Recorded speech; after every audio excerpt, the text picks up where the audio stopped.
that's something I do appreciate about midwifery care is how individualized it can be, and I think that that's the approach that I take with my clients, while trying to keep everyone safe. There's a lot of different options. So it's all about, what do you want to do at this point in time? We're 41 weeks. You're cool. You want to keep waiting, everything's looking good. No, you want to do some castor oil, nudge things. Like it's really about what path do they want to go down there, and I'm there walking with them.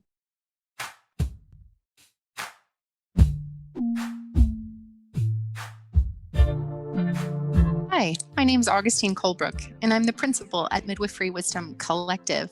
I speak on this podcast about big picture political issues and the future of our profession. Hey y'all, I am Jamara, and I'm a midwife. I'm also a birth justice activist, and this season I am looking forward to sharing stories of Black midwives and the communities they serve. Hello, beloved birth community. I'm Angela Love, nurse midwife since 2004, preceptor, and mother. I have a home birth practice called Midwife Love and a national telehealth practice called Midwife RX. My mission is to keep birth choices available and to educate the next generation of midwives for our daughters and grandchildren. Matriarchy now. I'm Layla Wyatt. I get to share with you the voices of student midwives from across the country and beyond. This season, we focus on those students who just graduated, are about to sit for the NARM, or did yesterday, and we get tips and tricks for you for what happens at the end of the student midwife journey.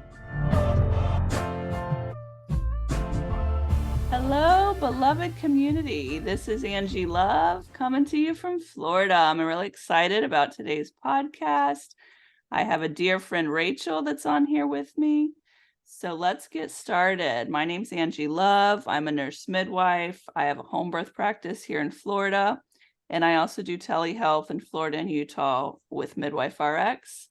The land that I'm living on is formerly the Ais people, and my pronouns are she and hers. Take it away, Rachel. You want to tell us who you are? Okay, yeah. My name is Rachel Cornett-Olsson. I am a CNM as well, but I was originally trained as a CPM. And so I started with home birth and then kind of got more medical, but I'm always like backing out of it, going in ebbs and flows of how medical do I, want to be.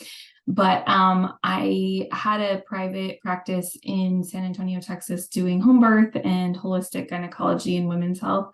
And then a couple of years ago, we moved to Vermont, where we live on Abenaki land.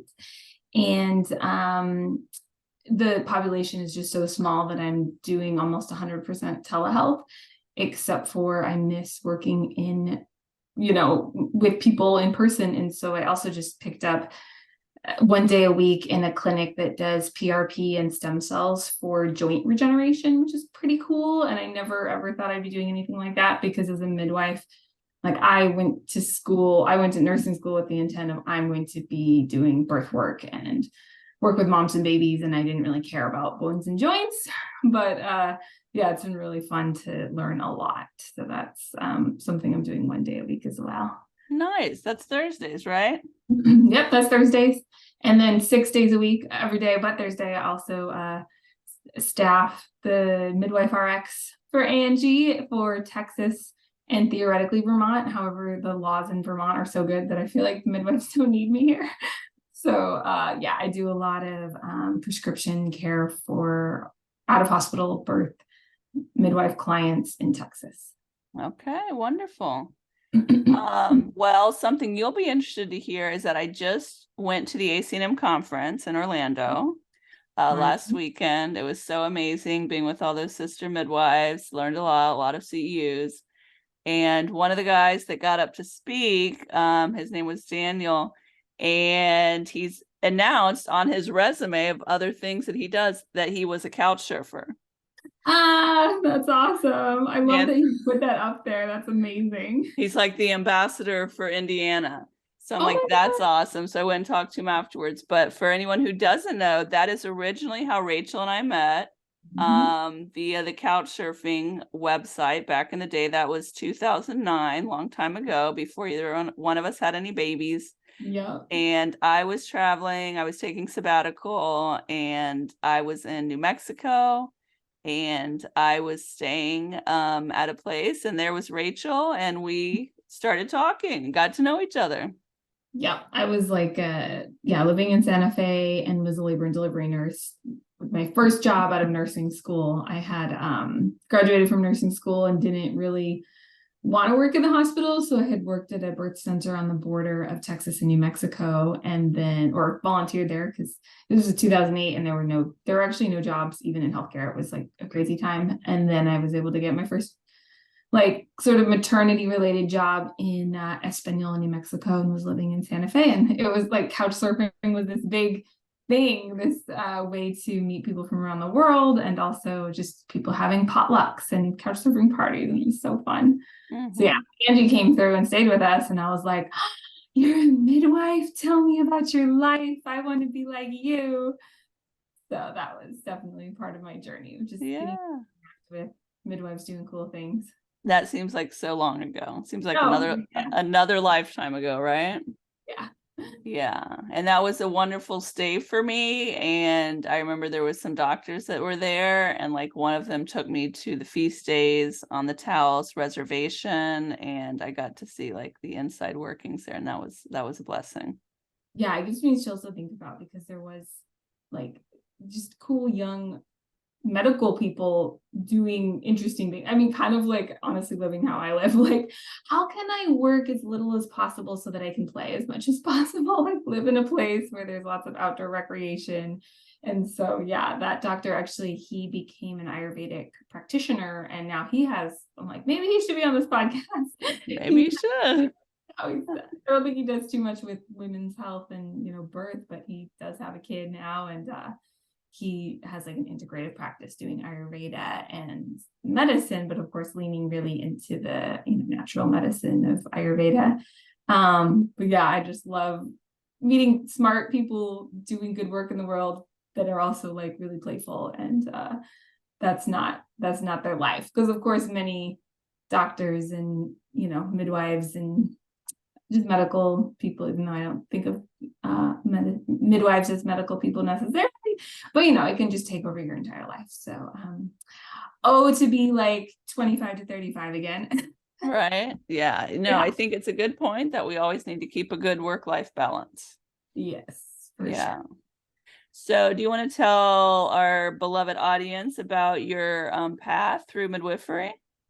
Sure. Yeah. So I feel like so many midwifery paths are just unique and interesting, but I do feel like mine was like unusual in that I just was getting my hair done at a place called the G-Spot in Iowa City, which is like a hip, funky place in the Midwest. And I was in a hair show. So they were like braiding colorful stuff into my hair, and there was so like the point being, I was there for a long time, and there was a midwife next to me getting her hair colored. And so both of us were there for a long time, and I was studying international studies, getting my bachelor's, and she was talking about a home birth she had recently attended, and I was like, oh, tell me everything. Like, I've never heard of this. I didn't know. This was like 2005. I just like didn't know this was a thing anymore. And I had always been really interested in health. And just always, it was just something I read about and just was very, interested in doing differently than what mainstream seemed to be offering.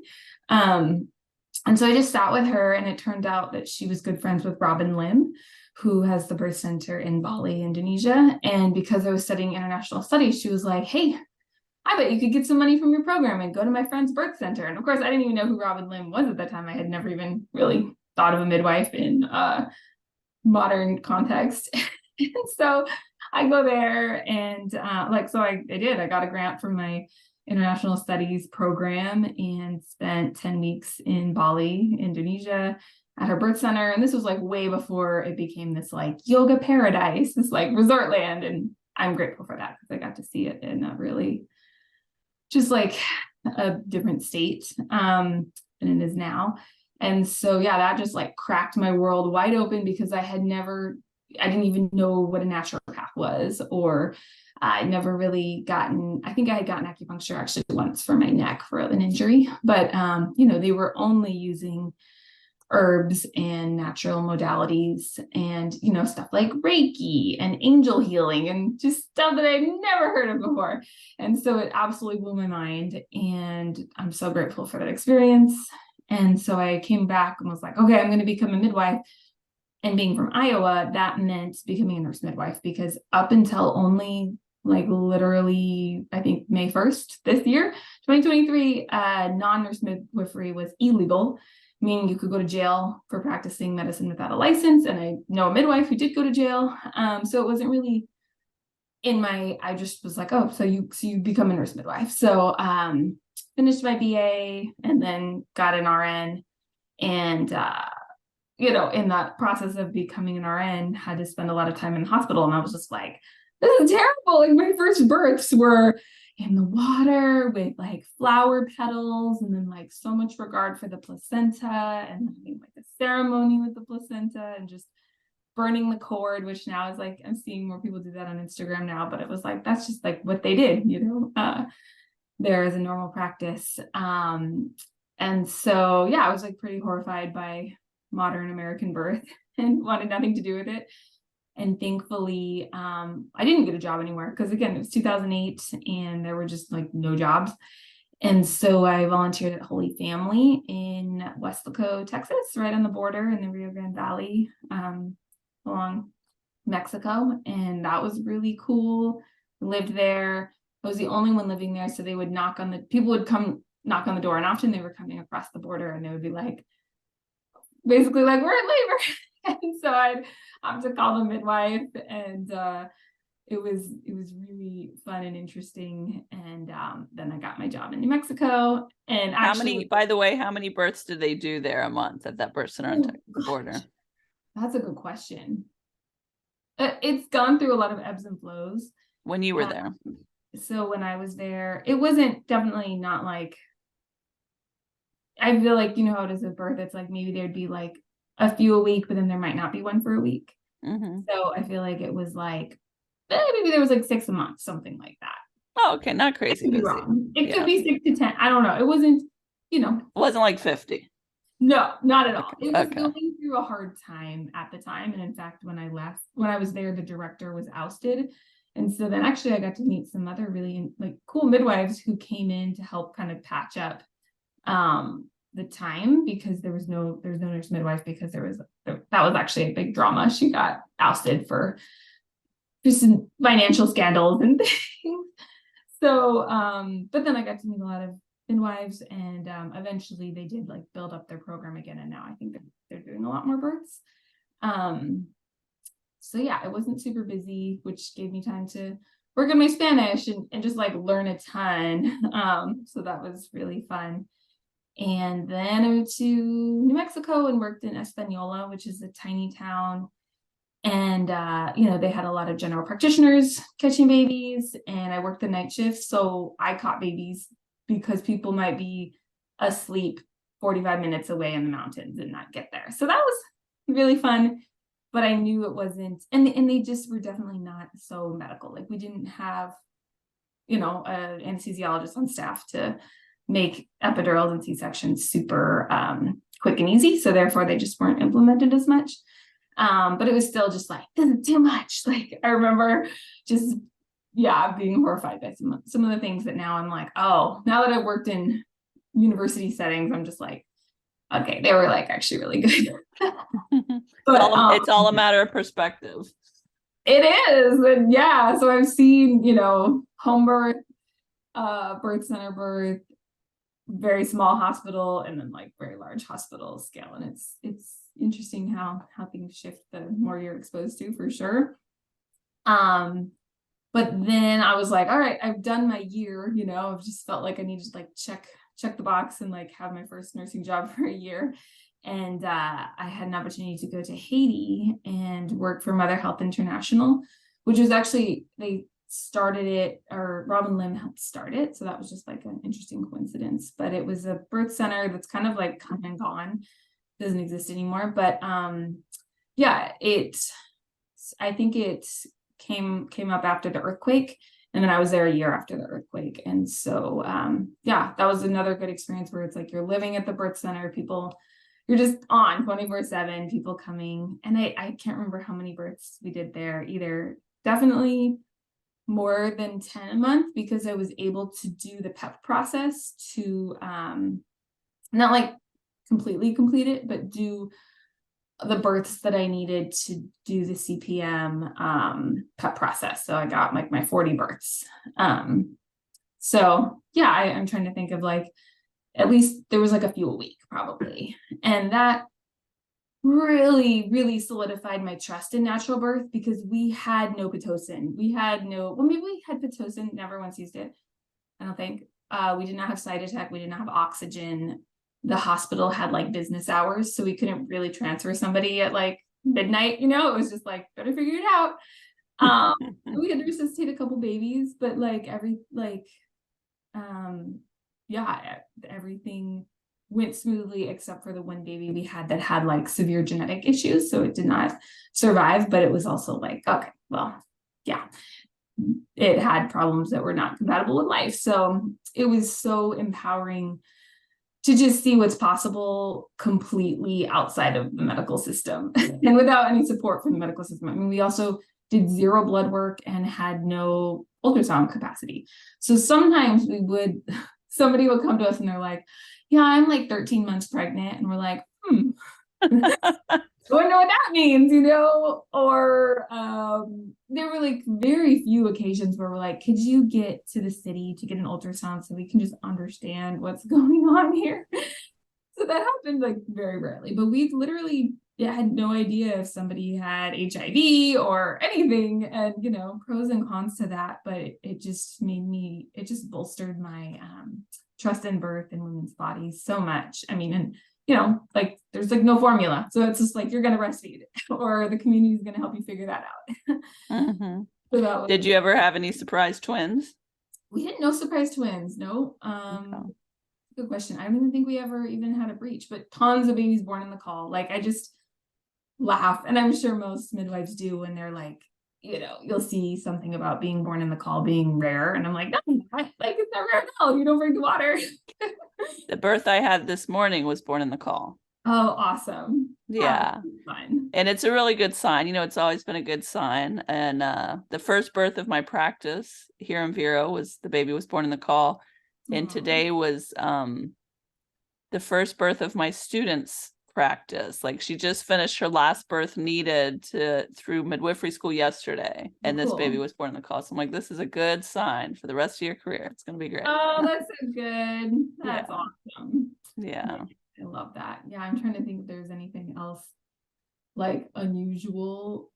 I don't know. Maybe something will come to me, but just, we miraculously did not have any breech or twin surprises despite, not having ultrasound, but not really. Like, we know how our midwives know how to use their hands, and that's something that certainly I learned so well working in those birth centers, because we also didn't have a Doppler, or we did, but it was like, who knows where. Like, does it even have batteries? I don't know. We just use fetoscopes and just very like old school midwifery technology. Yeah. Okay, so where'd you go after that?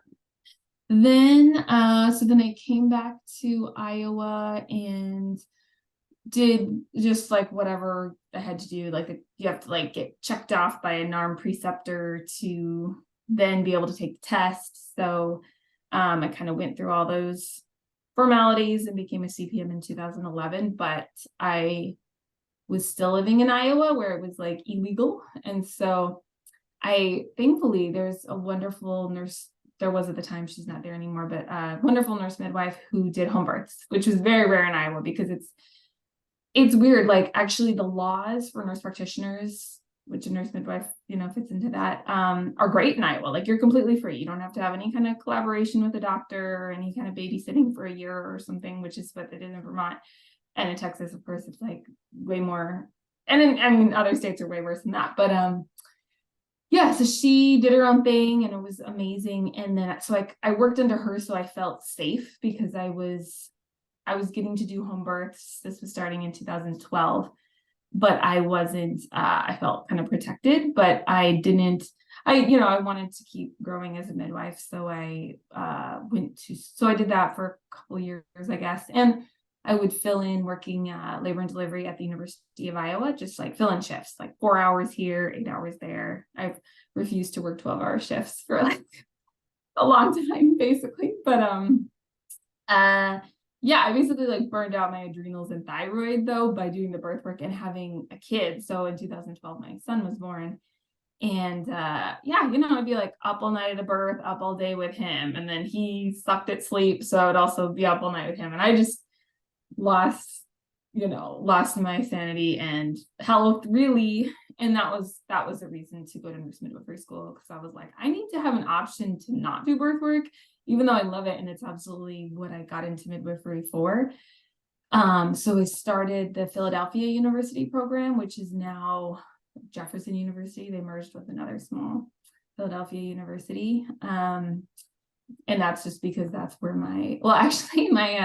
midwife I worked under, she had gone to Frontier and got kicked out because you weren't allowed to like practice as a midwife.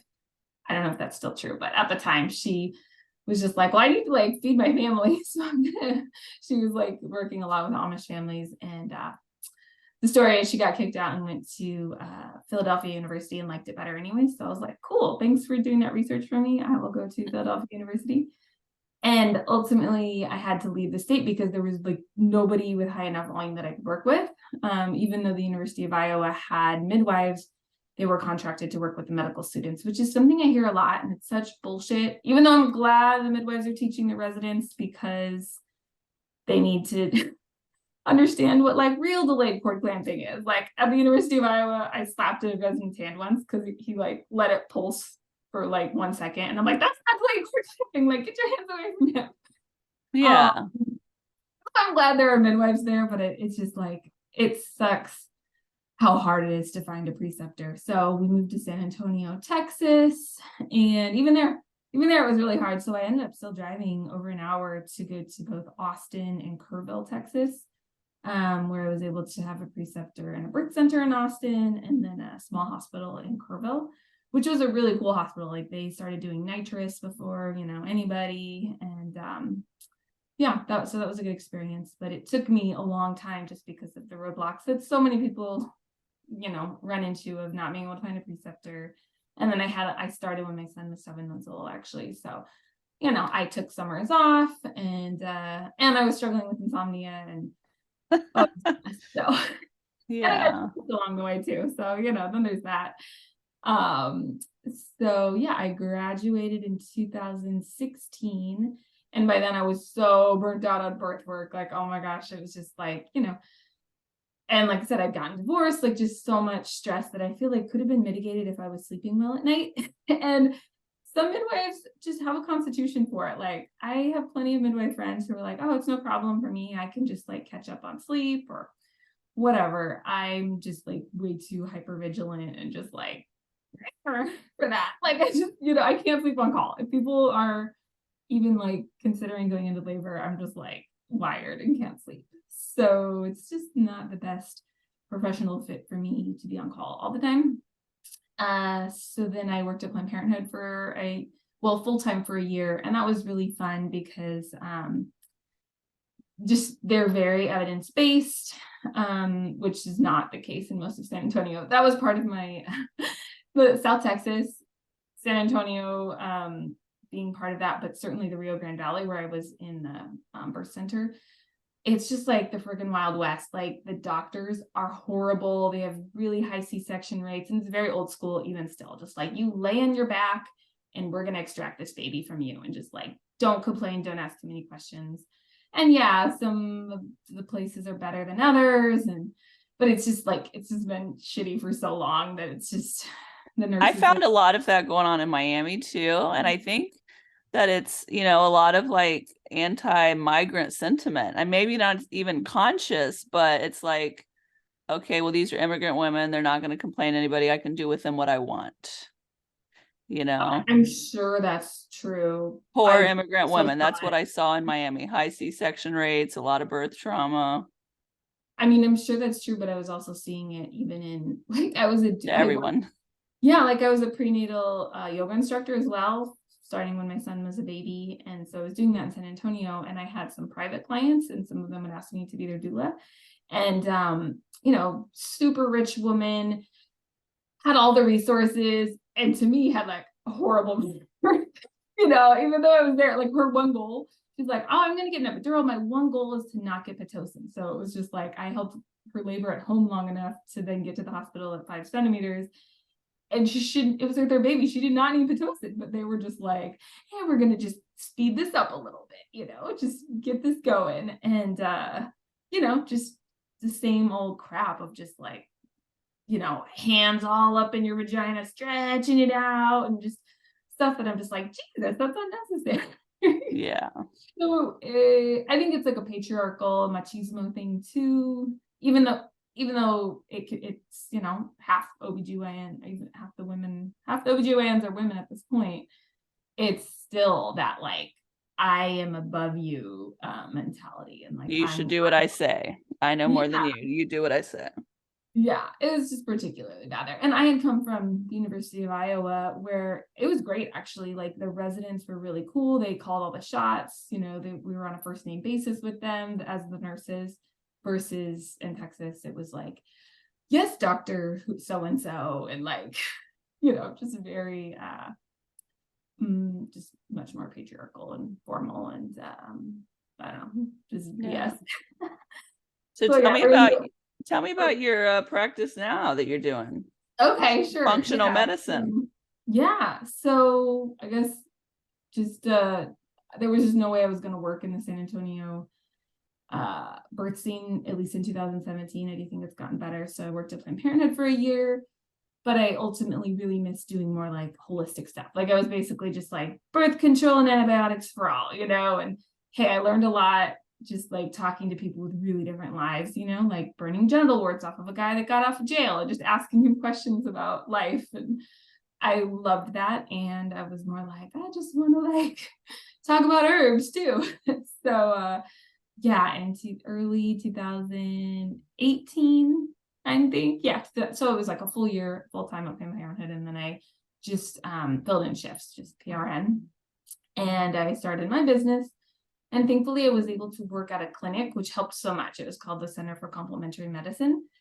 It doesn't exist anymore, but it was around for like 40 years or something. It kind of, the guy who started it was older, and he just, retired during COVID. But that was a great opportunity, because I was working with, like, they knew all of the best lab companies. They knew, like, they already had a bunch of protocols that I could plug into instead of having to reinvent the wheel. And having just been really interested in natural health and just nerding out on, all the things, Anne Fry, Aviva Romm, and like anything that was available from like, 2006 on, I was able to kind of plug in without doing a functional medicine program, which I had curiosity in, but I was like pretty broke being a single mom. And also I had a friend who did start down the like IMF or whatever, the functional, there's a couple different schools, programs you can go to become like a certified functional medicine practitioner. But one of my friends had flown out to the West Coast, and she was doing like the track for the, functional medicine program. And she was like, it starts out with, you should poop every day. And she was like, I just cannot, like, I cannot waste my money and time with this. Like, and doctors were like, you should, you have to poop every day. And she was just like, I can't start there. Like, I cannot waste my time and money on this. Like, I'm already talking about how does testosterone aromatase into estrogen. I'm not going back to you should poop every day. So I was just like, well, thank you for saving me thousands of dollars and a lot of time. I'm not even going to bother going into one of those programs. So I really just kind of like, read a lot and done some individual programs, just based on whatever was coming up for my patients or whatever I was interested in.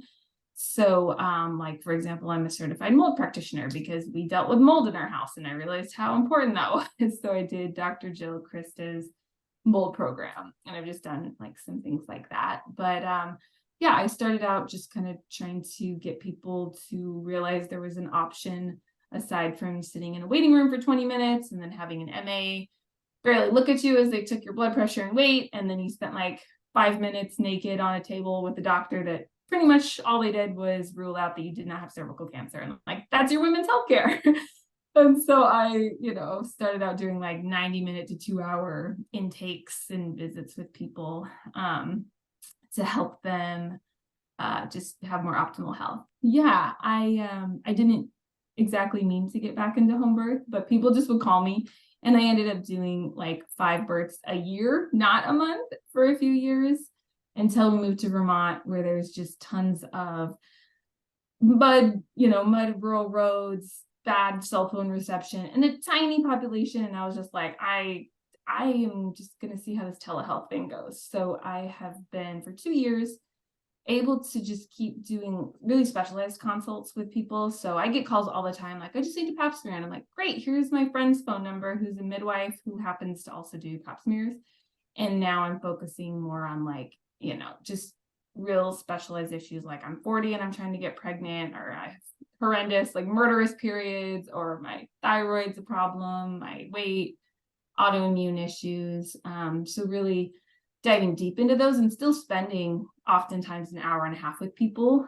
And then not really doing, I did assist a midwife in March at a home birth, but I'm kind of like trying to give myself a break from that until, I don't know, I'm a grandma and I don't have kids in the house. And I'm just kind of like, okay, I can do that again. Yeah, it's hard. It's hard when you get those invites, like, yeah, I'll help you out. So who all can come to you and currently in your practices that you have? I know that you work at Midwife RX, so you're seeing people there from Vermont and Texas, anyone who needs a prescription.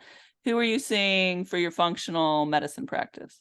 So theoretically, I'm licensed in Vermont and Texas, so I think I'm only supposed to see Vermont and Texas clients, but I do get the random California patient that I'm like, oh, okay, like I don't do insurance, so I kind of feel like it feels less shady, or just, I don't know. It's hard when you see people on Instagram doing consults for like whatever. I'm just like, oh, come on. I'm like I'm very well qualified. I should be able to talk to this human being and help her.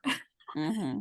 So definitely mostly Texas people, but I am open to other people if they're really interested in working with me. And you know what the therapists do? What? The therapists, when they want to go national, they start calling themselves a life coach. Right. Yeah. So you should just call yourself a life coach for functional stuff.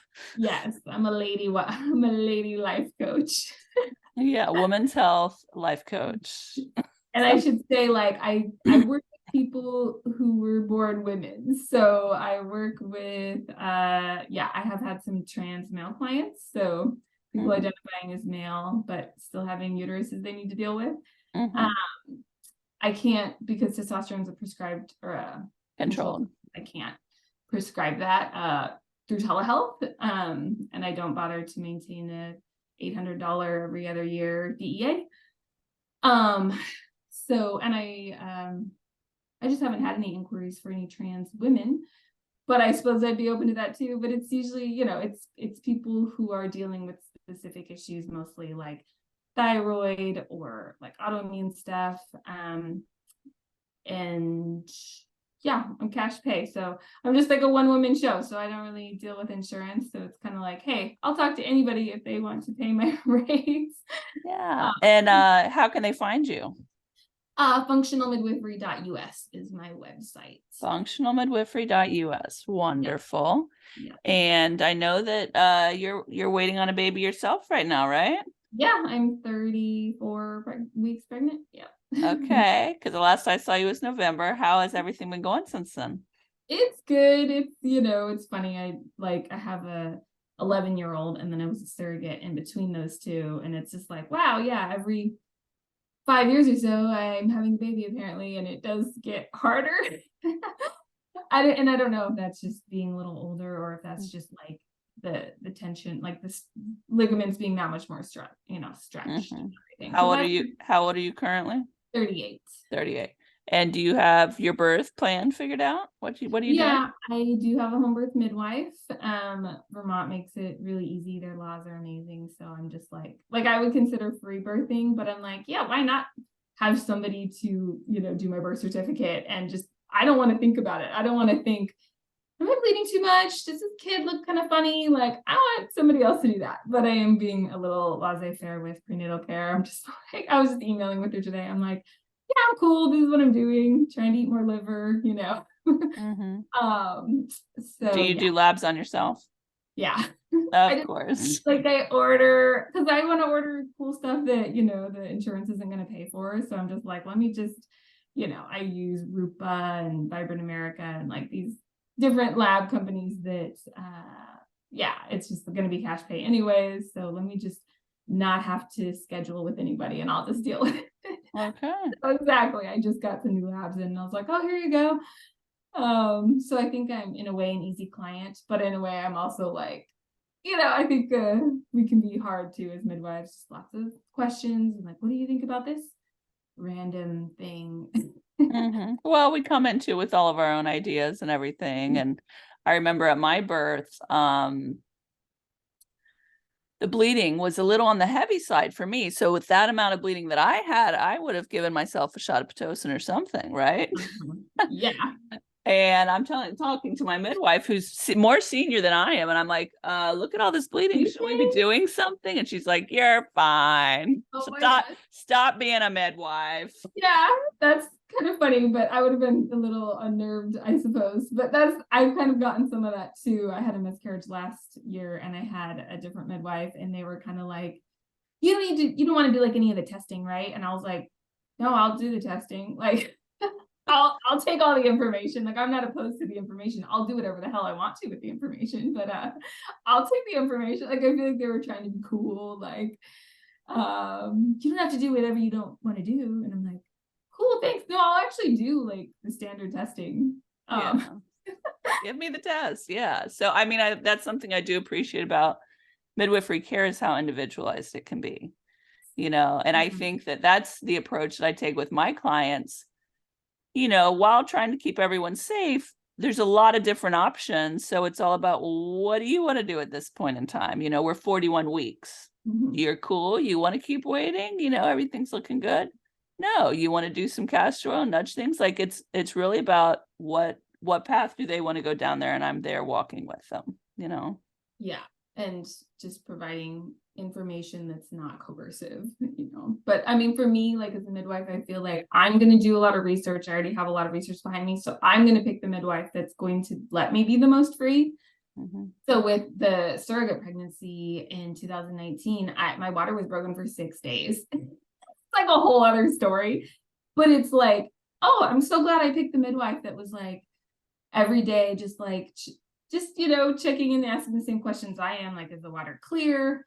How are the heart tones? Do you have a fever? And like, everything's good. Okay, we can just keep seeing how this goes.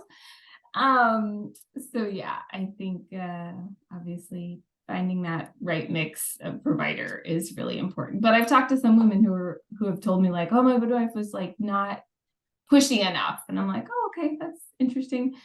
So yeah, it's like everybody has to find their right fit. Yeah.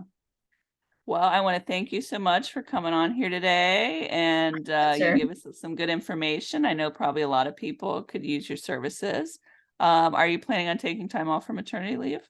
For sure. Yeah, I'm a big believer in like the 40 days. Like, you need to just chill out. That said, I will probably just take a couple of weeks off of Midwife RX because it is pretty minimal, and I'm the only one in Texas providing that service for Texas midwife clients. So it's like, okay, if somebody needs antibiotics for UTI, I do want to be available, but certainly I will protect that time immediately around the birth for sure.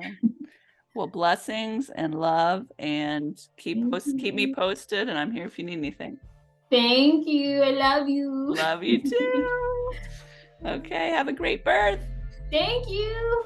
Okay. Bye.